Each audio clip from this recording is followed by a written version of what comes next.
Vou conversar agora com o diretor da Rede de Áudio e Comunicação, também é ator, o Felipe Canenberg. Ele que integra o elenco do Curta Gaúcho, já exibido aqui no Festival de Cinema de Gramado, Atrás da Sombra, que tem na direção Luciana Mazeto e Vinícius Lopes. E a gente vai conversar aqui sobre a carreira na televisão, no cinema, também a questão da Sorriso TV aqui em Gramado, na cobertura do festival, e, é claro, da Rede de Áudio. Tudo bem, Felipe? Tudo bem, e você, Rita? Tudo bem, obrigada. Felipe, vamos começar falando então sobre a tua carreira de ator. Bom, essa já é bem mais longa do que a carreira na Rede Dial, né? Apesar de eu ter nascido basicamente dentro da Rede Dial por conta dos meus pais, o Ilmar e a Marta, que são os presidentes, né? Mas a carreira de ator eu ingressei nela aos 18 anos, que foi quando eu saí daqui do Rio Grande do Sul e passei por Brasília e acabei ficando quase que 20 anos em São Paulo, onde eu tive a possibilidade de desbravar e abrir o grande sonho que eu tinha, que era fazer cinema, né? E que basicamente fui mordido por isso, ou tive a certeza de ter sido mordido pelo mosquitinho do cinema aqui em Gramado, porque eu comecei a vir para cá aos 16 anos, né, com a oportunidade, pelas relações familiares, de participar do festival como ouvinte, basicamente, né? E comecei a me apaixonar e não queria mais saber de deixar de vir para o festival. E isso me levou a correr então atrás desses que hoje somam 25 longa-metragens. Tudo isso? Tudo isso, graças a Deus. E agora aqui especificamente no festival com um curta, né, gaúcho? Com um curta gaúcho, que eu tive a possibilidade, numa parceria com o Vinícius, com a Luciana e com o resto do pessoal da Pátio Vazio, que é a produtora deles, tive a oportunidade de coproduzir através da minha produtora, que é a Flor de Lótus Produções, e assinar também a produção executiva. Então tem um sabor muito especial esse pequeno, grande projeto, por ser a primeira incursão minha de fato por esse outro lado do cinema. Eu já cheguei a exercer outras funções no cinema, como assistente de produção no Cronicamente Inviável do Sérgio Bianchi, fiz making off de A Canção de Baal, um filme que eu atuei também, fiz do Nath Morto, a câmera do making off. Então eu tive possibilidades e oportunidades de cumprir outras funções no cinema, porque o cinema te dá essa maravilha dessa abertura deles. Hoje você pode ser roteirista, amanhã você dirige, no próximo trabalho você é coprodutor, no outro você é assistente de direção, aí ali você faz making off. Então tem uma magia que eu gosto muito no cinema, que abre essa possibilidade de qualquer um passar por várias funções, né? Em relação à televisão também, as novelas, também foram várias, né? Foram várias. Eu sempre acabo destacando mais 3 assim, que eu gosto mais, que não são necessariamente as últimas, mas que foi Aquarela do Brasil, onde teve um destaque bastante interessante e falava sobre a época da Segunda Guerra, né? Um alemão nazista que vinha fugido para o Brasil, fazia par com a Daniela Escobar, então nessa minissérie, com direção do Jaime Monjardim, que eu adorei trabalhar com ele. Mad Maria também na Globo, Aquarela e Mad Maria na Rede Globo. E mais recentemente o Rei Davi na Record, que foi uma grata surpresa, porque trabalhar com a Rede Record, que eu tinha um pré-conceito, acabei superando esse pré-conceito e vendo que era maravilhoso, que é um tratamento de uma qualidade sensacional que não necessariamente você encontra em outros veículos ou em todos os trabalhos que você acaba fazendo, né? E mais recentemente, ano passado, fiz Geração Brasil na Globo e também na Record do Milagres de Jesus, né? Fiz um episódio. Felipe, tu também é nosso diretor, né? O diretor da Rede de Áudio e Comunicação, da qual a Sorriso TV também faz parte, a Sorriso TV que está estreando aqui no Festival de Cinema de Gramado com as coberturas ao vivo. E fala um pouco a respeito desse trabalho também, paralelo ao trabalho de ator, a essa questão de direção da Rede de Áudio. Olha, vou começar então falando da Sorriso TV, que é um orgulho enorme para mim. Eu que sempre plantei nessa praia, de repente acabar vindo para o rádio, que era uma uma coisa familiar, que era um sonho e uma realização do meu pai desde a minha infância. Desde antes de eu nascer, na verdade, ele lida com rádio, né? Então, poder de repente trabalhar com ele e logo no primeiro ano ter a Sorriso TV, e por algo que não fui nem eu que insisti para se fazer, pelo contrário, veio da própria equipe, veio do nosso gerente executivo aqui da Sorriso de Gramado, o Fernando, e do empenho de vocês, você vindo lá de Cruzeiro para cá, né? E que eu tô maravilhado com o resultado, né? Eu tô achando sensacional. Cada vez que eu vejo, eu fico babando mais, porque eu vejo tanto outro profissional trabalhando na televisão aberta mesmo, ou mesmo de TV a cabo, que não tem a desenvoltura que vocês têm, não conseguem os furos que vocês conseguem, e ainda começando a Sorriso TV no Festival de Cinema, para mim é emocionante, na verdade, né?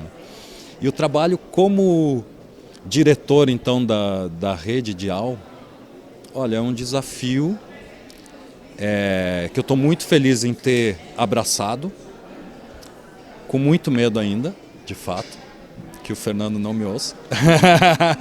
Mas ele vai ouvir. Vai ouvir, né? Vai ver, inclusive, né?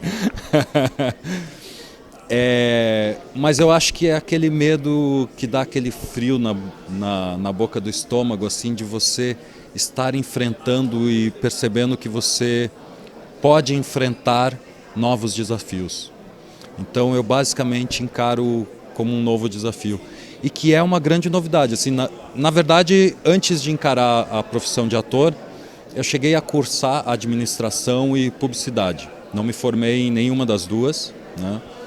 Mas tive uma pequena noção do que é empresa, né? Nesse decorrer do tempo, eu tive sociedade em produtoras pequenas, com amigos, né? Acompanhei outras produtoras muito de perto. Então, em termos de...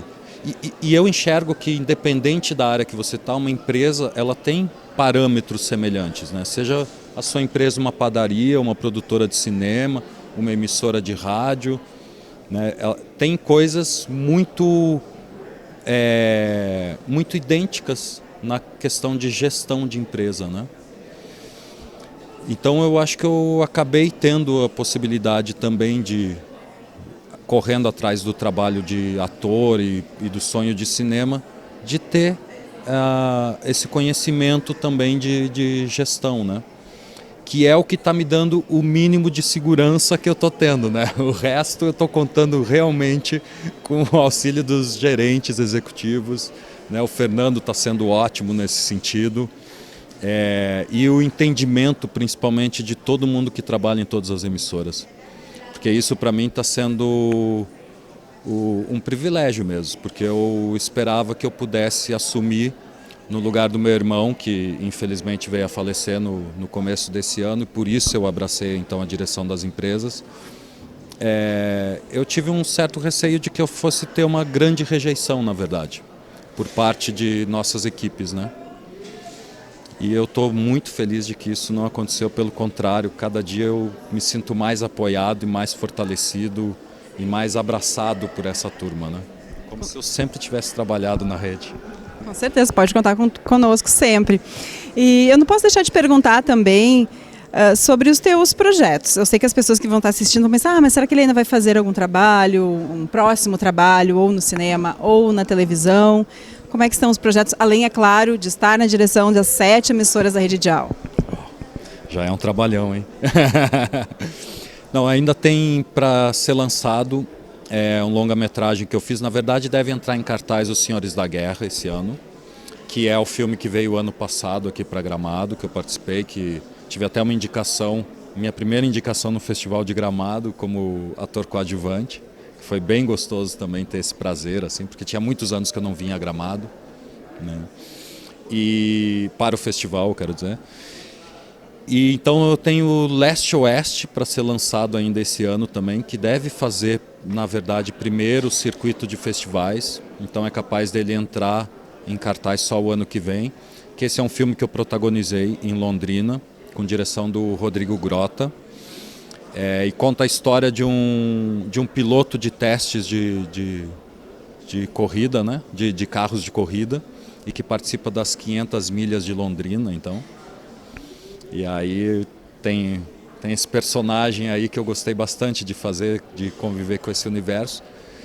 Fora isso, tenho como realizador, né? Além de a gente levar adiante o Atrás das Sombras para outros festivais, que é o caminho de curta-metragem. Nessa parceria que eu fiz com o pessoal da Pátio Vazio, que foi como a gente se conheceu, eu tinha a ideia de um curta-metragem que, conversando com eles, acabou se ampliando para a possibilidade de 3 curtas e que a gente, conversando mais, acabou virando um seriado de televisão. Então entramos no fundo setorial do ano passado, no Prodave 4, que é para desenvolvimento de roteiro e de projeto, e fomos contemplados. Estamos esperando sair até final de setembro o dinheiro para a gente sentar na mesa então e começar a escrever roteiro, né? E ainda tem pela frente a expectativa da realização do meu primeiro longa-metragem como diretor, que aí eu acredito que vai ser depois do seriado, que é o Mainopa, o Prisioneiro 24 da Cela 6, que é uma história, na verdade, ficcional, mas baseada na história verídica do meu avô, que durante a Segunda Guerra, ele era de origem alemã, pastor luterano aqui no sul do Brasil, e ele durante a Segunda Guerra ficou preso num presídio em Charqueadas por acharem que ele fosse do partido nazista, né? Então ele ficou 21 meses preso, e eu criei então uma ficção em cima dessa história para a gente falar desse momento que não é muito conhecido, na verdade, da nossa história, porque assim, ficando intrigado com a história do meu avô, eu fui atrás pesquisar e descobri que nós tivemos 12 campos de concentração durante a Segunda Guerra no Brasil, inclusive na Paraíba, para você ver, incrivelmente, né? E eu acho que é uma parte da nossa história recente, né, que eu considero que ainda de 1940 para cá ainda seja história recente, né? Que a gente basicamente não sabe, né? Pouquíssima gente sabe. E a gente tem aí o exemplo da nossa ditadura, que pouco se fala, né? Então eu achei que poderia ser uma oportunidade de falar um pouco sobre isso. Então tem esses projetos pessoais pela frente, e o ator, a qualquer instante, ele volta assim que a rede me der um sossego. Tá bom, então, muito obrigada pela entrevista, por compartilhar todas essas histórias e esses projetos conosco. Eu que agradeço e, como diz meu pai, desculpe se não tive tempo de ser breve.